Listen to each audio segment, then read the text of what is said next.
Welcome to Leading the Follower with your host, Rebecca Benston.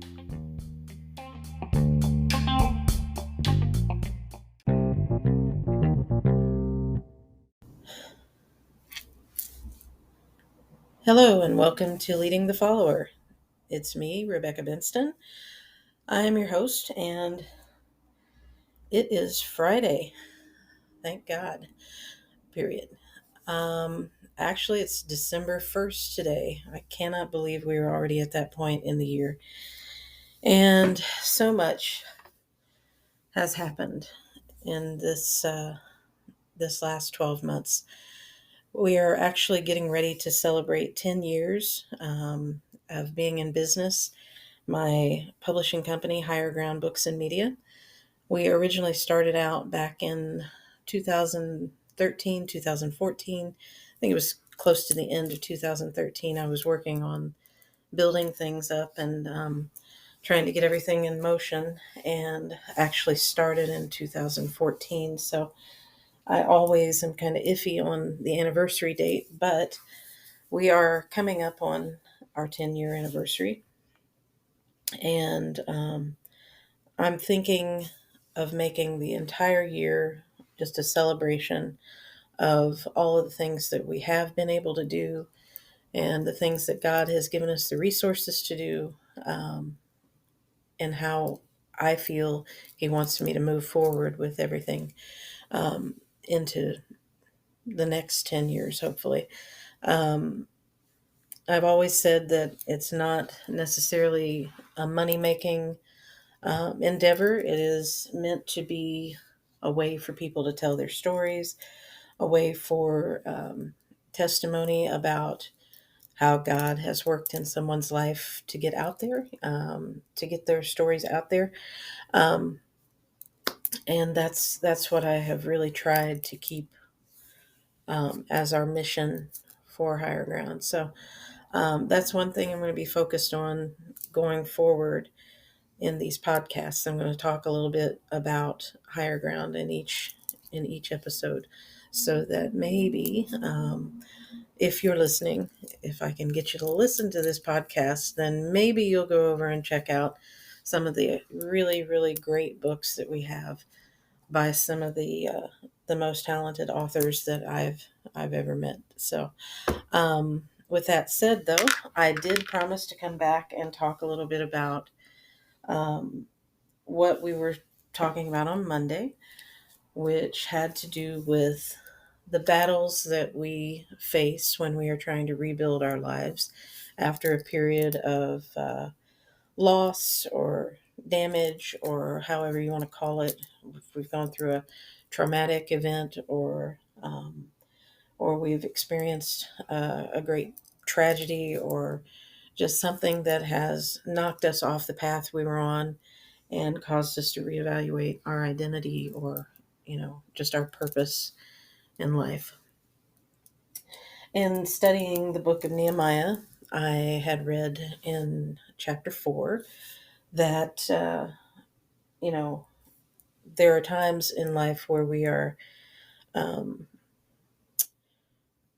standing on the wall, where we're trying to rebuild the wall at the same time we're trying to defend the rebuilding of that wall. And it really seems like a lot, but we have to have faith that God never puts us in a battle that He did not equip us to fight.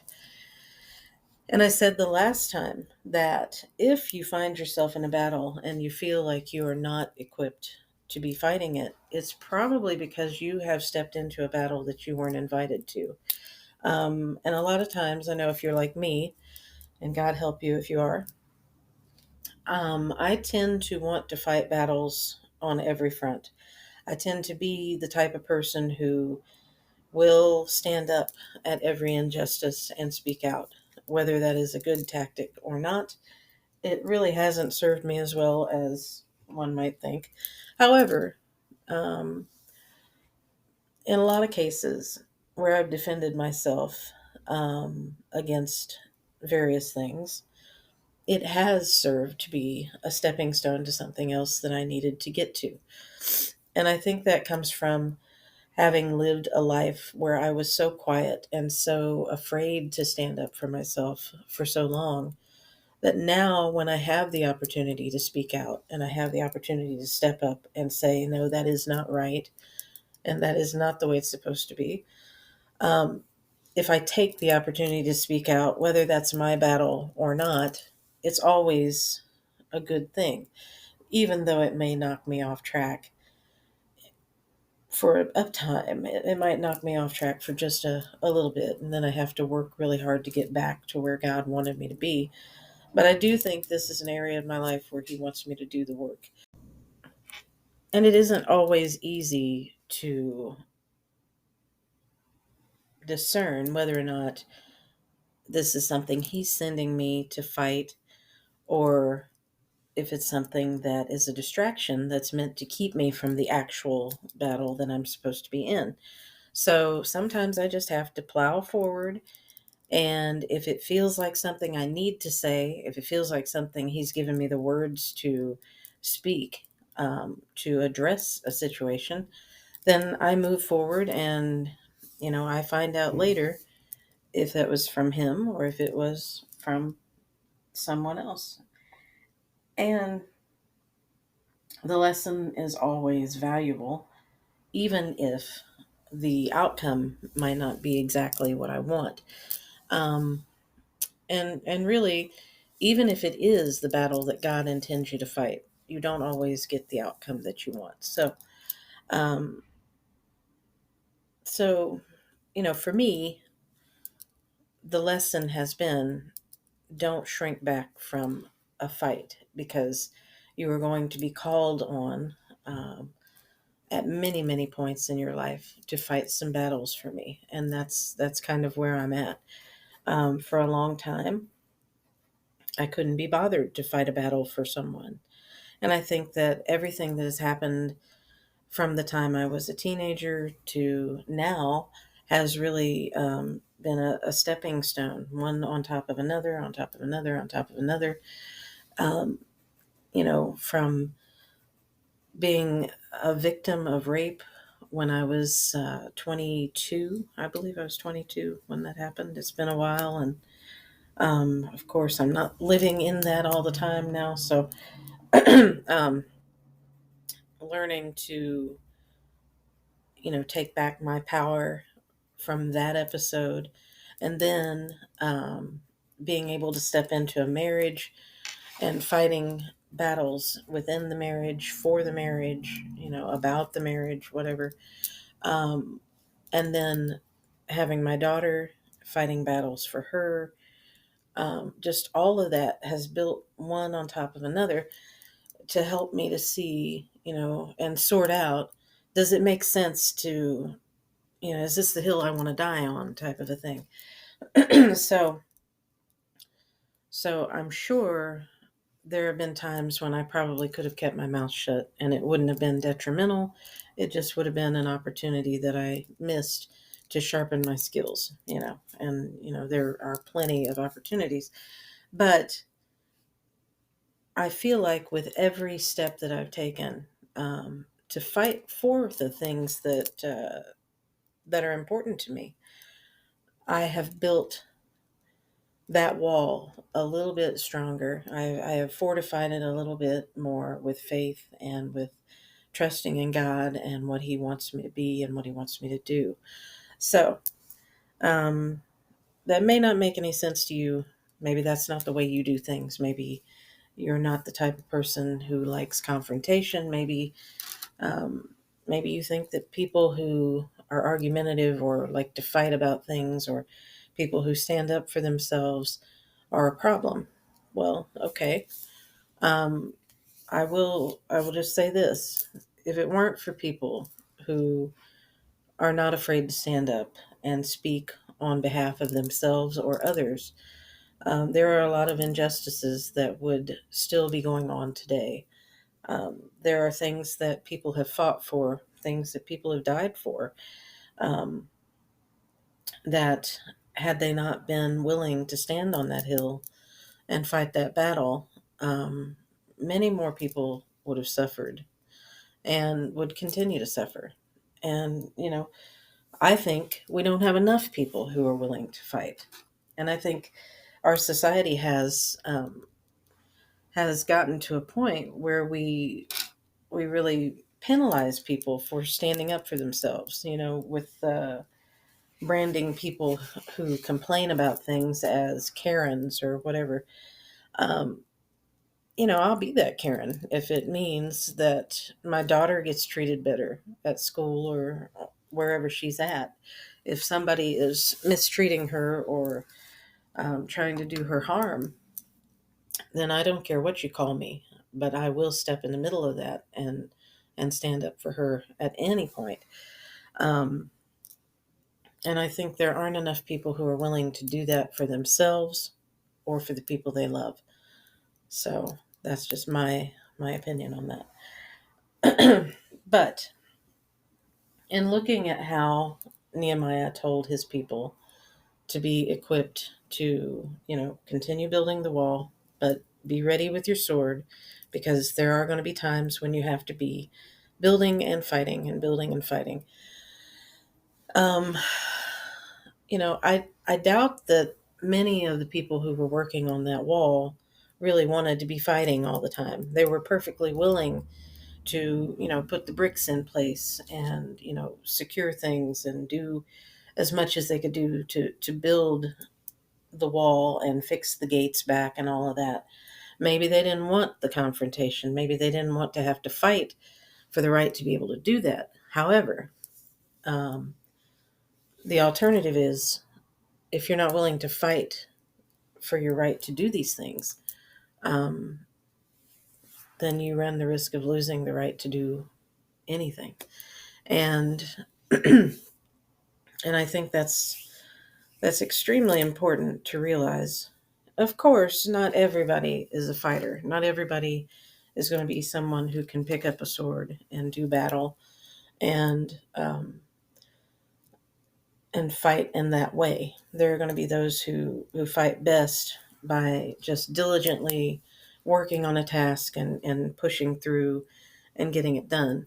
And that's fine. We need everybody to to jump in and do their part.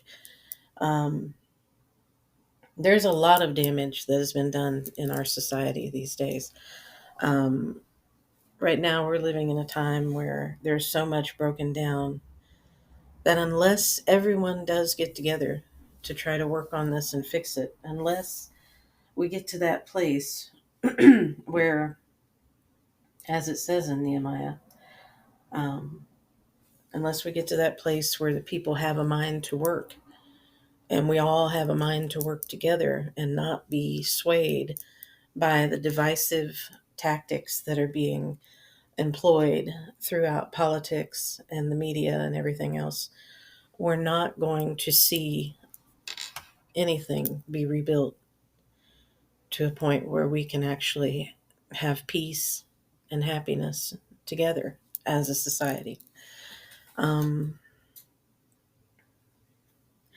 and it's really sad because initially when I started talking about this, I was talking about my own individual battle and the battles that I pick up as part of my life. But your battles, your individual struggles, the things that you pick up and fight for, they all tie into a larger battle and a larger need for victory, as we each fight our own little wars and try to secure our space and rebuild our walls and make it safe for our families and our loved ones to just exist.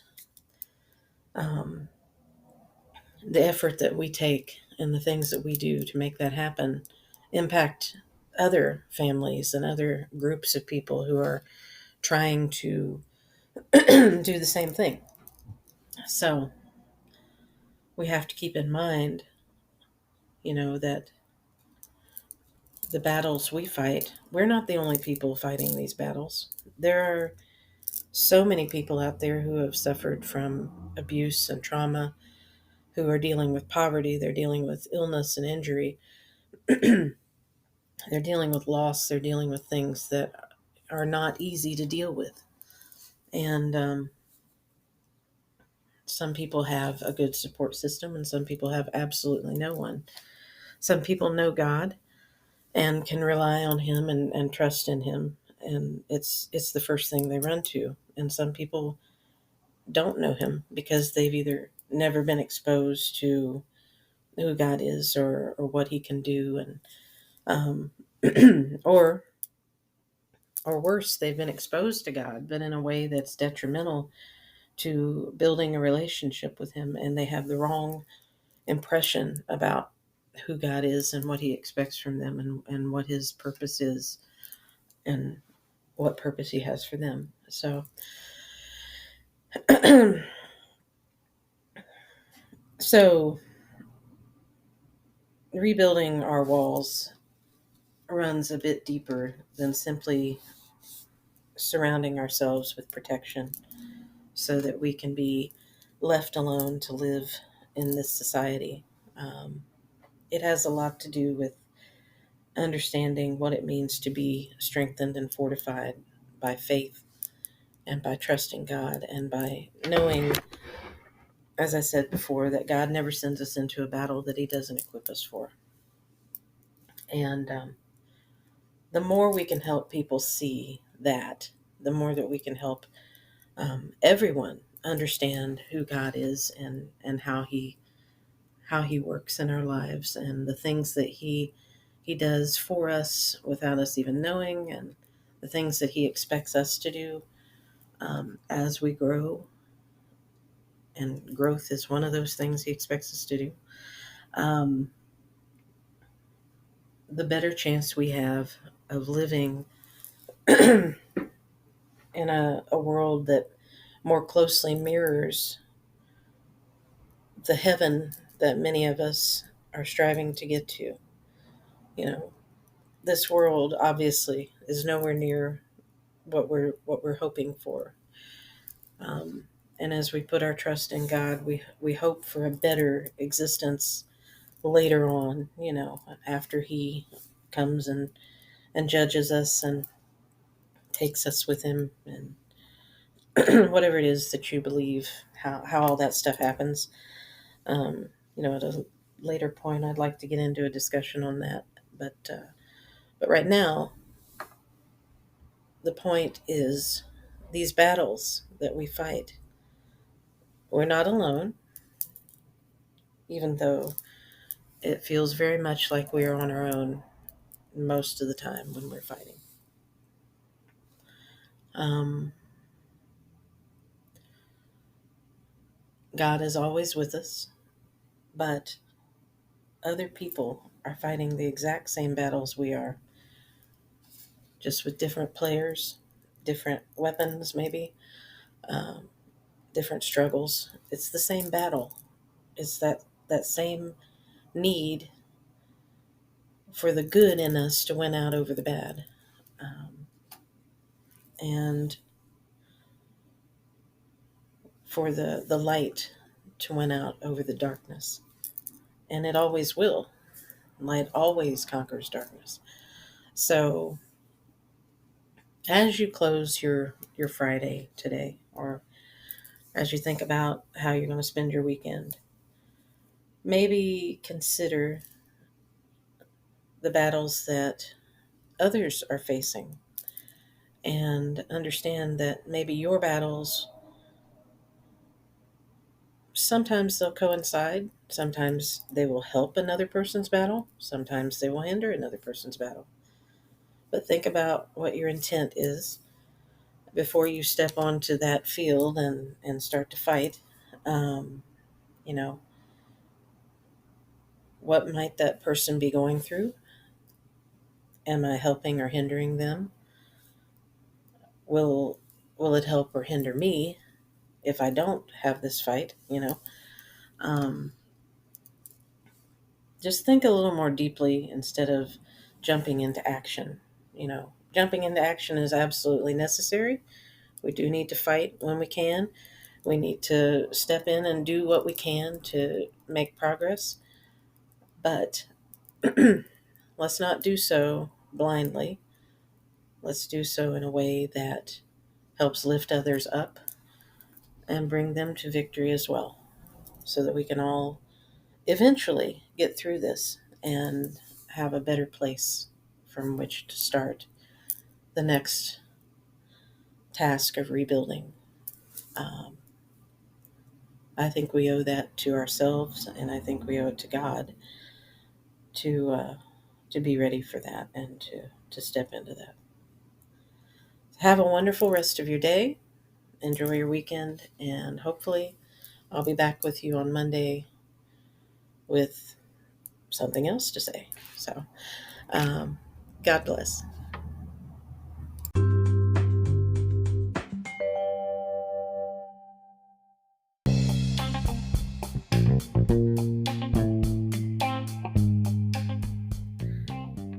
Thanks for stopping by. Be sure to check out our website and blog. The blog is at www.leading-the-follower.com. Thanks and God bless.